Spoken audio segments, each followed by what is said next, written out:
नमस्कार दोस्तों, आज है 4 मई 2020 और मैं स्वागत करता हूं आपका युवा एंड करंट अफेयर्स क्विज में। तो चलिए बिना देरी करते शुरू करते हैं अपना आज का करंट अफेयर्स। बढ़ते हैं अपने पहले प्रश्न की ओर, जो है हाल ही में रेलवे ने कोविड-19 के कारण दूसरे राज्यों में फंसे श्रमिक, कामगारों, छात्रों तथा तीर्थयात्रियों को उनके गंतव्य तक पहुंचाने के लिए कौन सी स्पेशल ट्रेन चलाई है। ऑप्शन देख लेते हैं। ए है कामगार ट्रेन, बी है श्रमिक ट्रेन कोविड-19, सी है श्रमिक विशेष ट्रेन और डी है मजदूर विशेष ट्रेन। और दोस्तों इसका सही उत्तर है ऑप्शन सी, श्रमिक विशेष ट्रेन। देखिए, कोविड-19 के कारण दूसरे राज्यों तथा शहरों में फंसे श्रमिक, कामगारों, छात्रों तथा तीर्थयात्रियों को उनके गंतव्य तक पहुंचाने के लिए रेलवे ने अंतर्राष्ट्रीय श्रमिक दिवस 1 मई को श्रमिक विशेष ट्रेन चलाने का फैसला किया।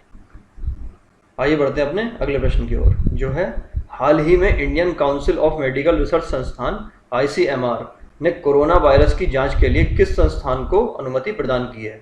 ऑप्शन देख लेते हैं। ए है भारतीय विश्व विज्ञान अनुसंधान संस्थान, बी है भारतीय औषधि संस्थान, सी है भारतीय माइक्रोबायोलॉजी संस्थान और डी है उपरोक्त में से कोई नहीं। और दोस्तों इसका सही उत्तर है ऑप्शन ए।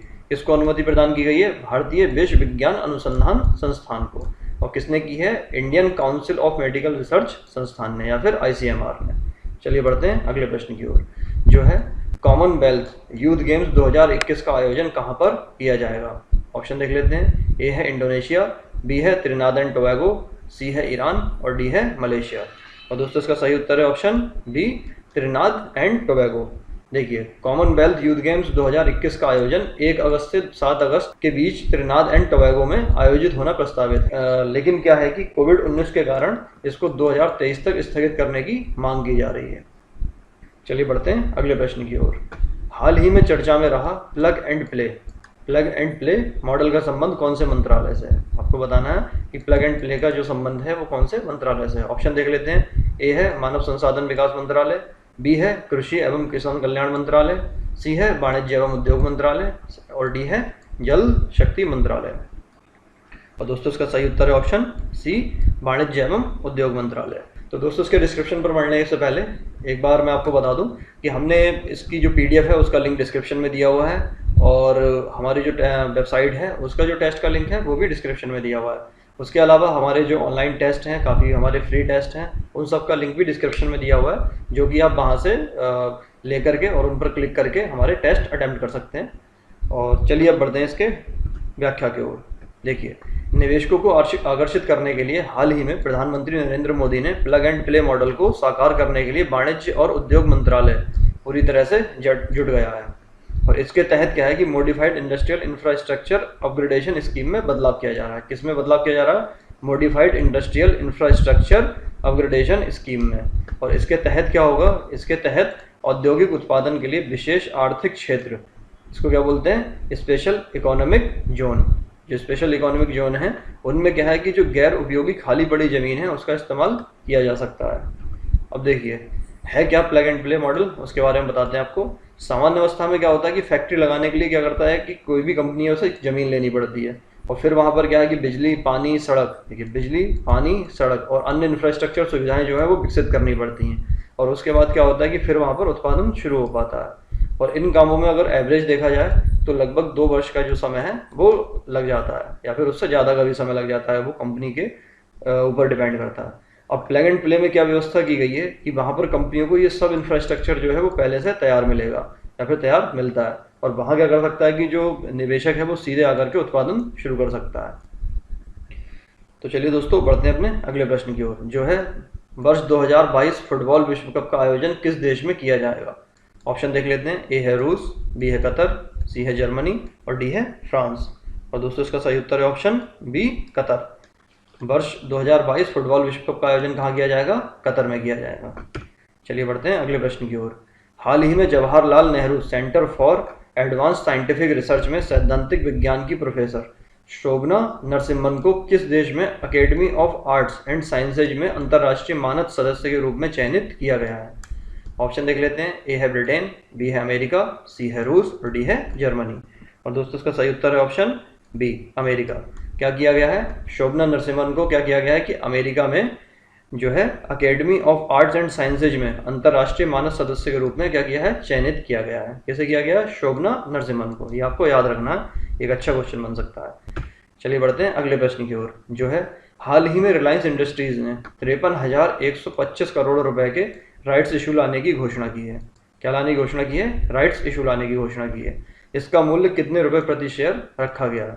ऑप्शन देख लेते हैं। ए है 1257 रुपए प्रति शेयर, बी है 1200 रुपए प्रति शेयर, सी है 1160 रुपए प्रति शेयर और डी है 1150 रुपए प्रति शेयर। और दोस्तों इसका सही उत्तर है ऑप्शन ए 1257 रुपए प्रति शेयर। दोस्तों हमने कल के करंट अफेयर्स में आपको डिटेल में बताया था कि राइट्स इशू क्या होते हैं। तो अगर आप ये वीडियो देख रहे हैं और आपने हमारा कल का वीडियो नहीं देखा है तो आप ज़रूर उस वीडियो को देखिए। उसका जो लिंक है वो भी डिस्क्रिप्शन में दिया हुआ है और उसमें आपको पता लगेगा कि राइट्स इशू का क्या होता है और इसको कंपनियां क्यों लेकर के आती हैं, उसको डिटेल में डिस्क्राइब किया गया है। तो आपको कल का वीडियो ज़रूर देखना चाहिए। चलिए बढ़ते हैं अगले प्रश्न की ओर। निम्नलिखित में से कौन से कथन या कौन सा कथन सत्य है? आपको देखना है। कथन एक है, रिलायंस जियो ने अपनी 9.9% की हिस्सेदारी फेसबुक को बेचने का समझौता किया है। कितने की? 9.9% की हिस्सेदारी फेसबुक को बेचने का समझौता किया है। कथन दो है, सऊदी अरब की तेल कंपनी अरामको, ठीक है, कौन सी है? अरामको, उसने क्या किया है कि रिलायंस के तेल और पेट्रो रसायन कारोबार में 20% की हिस्सेदारी खरीदने का समझौता किया है। कितने प्रतिशत की? 20% की। कथन तीन है, रिलायंस इंडस्ट्रीज के चेयरमैन मुकेश अंबानी ने कंपनी को मार्च 2021 तक पूरी तरह से कर्ज मुक्त करने का लक्ष्य निर्धारित किया है। आपको बताना है कि इनमें से कौन से कथन सत्य हैं। ऑप्शन देख लेते हैं कि केवल एक, बी है केवल 1, 3, सी है केवल 1, 2 और डी है सभी 1, 2, 3 सही है। और दोस्तों का सही उत्तर है ऑप्शन डी, 1, 2, 3 सभी सही है। मतलब क्या है कि रिलायंस जियो ने क्या किया है कि अपनी 9.9% की जो हिस्सेदारी है वो फेसबुक को बेचने का समझौता किया है। और साथ ही साथ में जो है अरामको ने क्या किया है, रिलायंस के तेल और पेट्रो रसायन कारोबार में कितना 20% हिस्सेदारी खरीदने का समझौता किया है। और जो रिलायंस इंडस्ट्रीज के चेयरमैन है मुकेश अंबानी, उन्होंने क्या किया कि मार्च 2021 तक पूरी तरह से कर्ज मुक्त करने का जो है लक्ष्य निर्धारित किया है। और दोस्तों ये प्रश्न जो है वो इकोनॉमिक्स के लिए, इको के लिए बहुत ज़्यादा इंपॉर्टेंट हैं। तो आपको क्या करना है कि इन सबको याद करके रखना है। चलिए बढ़ते हैं अगले प्रश्न की ओर, जो है हाल ही में कोविड-19 से लड़ने के लिए कौन से राज्य ने ऑपरेशन फतेह शुरू किया है? ऑप्शन देख लेते हैं। ए है महाराष्ट्र, बी है छत्तीसगढ़, सी है गुजरात और डी है पंजाब। और दोस्तों उसका सही उत्तर है डी, पंजाब। पंजाब ने क्या किया था कि ऑपरेशन फतेह नाम से एक प्रोग्राम शुरू किया था। किसके लिए? कोविड-19 से लड़ने के लिए। चलिए बढ़ते हैं अगले प्रश्न की ओर। हाल ही में प्रसारित होने वाला कौन सा टीवी धारावाहिक विश्व में सर्वाधिक देखे जाने वाला धारावाहिक बन गया है? ऑप्शन देख लेते हैं। ए है महाभारत, बी है रामायण, सी है चाणक्य और डी है गोदान। और दोस्तों इसका सही उत्तर है ऑप्शन बी, रामायण। देखिए, भारतीय टेलीविजन पर 33 साल के बाद पुनः प्रसारित हुए रामायण ने सर्वाधिक देखे गए धारावाहिक का विश्व कीर्तिमान स्थापित किया है। रामायण ने क्या किया है कि सबसे ज़्यादा देखे जाने वाला जो है वो सीरियल बन गया है। भारत में क्या हुआ था कि जो लॉकडाउन शुरू हुआ था, तो लॉकडाउन के बाद सूचना एवं प्रसारण मंत्रालय द्वारा क्या है, दूरदर्शन पर, डीडी नेशनलिज्म कहते हैं, दूरदर्शन पर रामायण का क्या किया था, पुनः प्रसारण शुरू किया था। और उसमें क्या है कि दूरदर्शन की तरफ से कहा गया है कि 16 अप्रैल को विश्व भर में 7.7 करोड़ लोगों ने इस धारावाहिक को देखा और इसके बाद यह धारावाहिक विश्व में सर्वाधिक देखे जाने वाला धारावाहिक बन गया है। 7.7 करोड़ लोगों ने कब देखा इसको? 16 अप्रैल को देखा। चलिए बढ़ते हैं अगले प्रश्न की ओर, जो है हाल ही में अमेरिका के खाद्य एवं औषधि प्रशासन ने कोविड-19 के मरीजों के इलाज के लिए रेमडेसिविर नामक दवा के इस्तेमाल के लिए मंजूरी प्रदान कर दी है। यह दवा किस रोग में दी जाती थी? ऑप्शन देख लेते हैं। ए है मलेरिया रोधी थी, बी है वायरल रोधी और सी है अर्थराइटिस या फिर डी है ट्यूबरक्लोसिस। और दोस्तों उसका सही उत्तर है ऑप्शन बी, वायरल रोधी। ये क्या है कि इबोला वायरस चला था, उसके लिए ये दवा बनाई गई थी रेमडेसिविर। और इस दवा का जो इस्तेमाल है वो कोविड-19 के इलाज के लिए किया जा रहा है और लगभग 31% जो है वो जल्दी सही हो रहे हैं इसके मरीज। और शिकागो शहर में जो है अमेरिका का, वहाँ पर 125 मरीजों के ऊपर ये इस्तेमाल की गई थी, जिसमें से 123 मरीज जो हैं वो पूरी तरीके से रिकवर हो गए हैं। और क्या है दोस्तों, ये पहली FDA रिकमेंडेड जो दवाई है वो रेमडेसिविर है। किसके लिए? कोविड-19 के लिए। और जितने भी देश हैं वो इसको एक बहुत अच्छे ऑप्शन के रूप में देख रहे हैं और हमारे देश में भी इसके ऊपर जो है वो पूरी तरीके से नज़र बनाई हुई है कि हो सकता है कि रेमडेसिविर जो है वो कोविड-19 का इलाज के लिए एक अच्छी दवाई कारगर हो सके।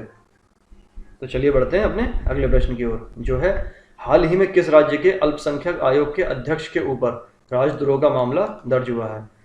फिर से देख लेते हैं, हाल ही में किस राज्य के अल्पसंख्यक आयोग के अध्यक्ष के ऊपर राजद्रोह का मामला दर्ज हुआ है? ऑप्शन देख लेते हैं, ए है दिल्ली, बी है पंजाब, सी है केरल और डी है उत्तर प्रदेश। और दोस्तों इसका ऑप्शन है सही ए दिल्ली। देखिए, दिल्ली अल्पसंख्यक आयोग के अध्यक्ष जफरुल इस्लाम के खिलाफ राजद्रोह का मुकदमा दर्ज हुआ है।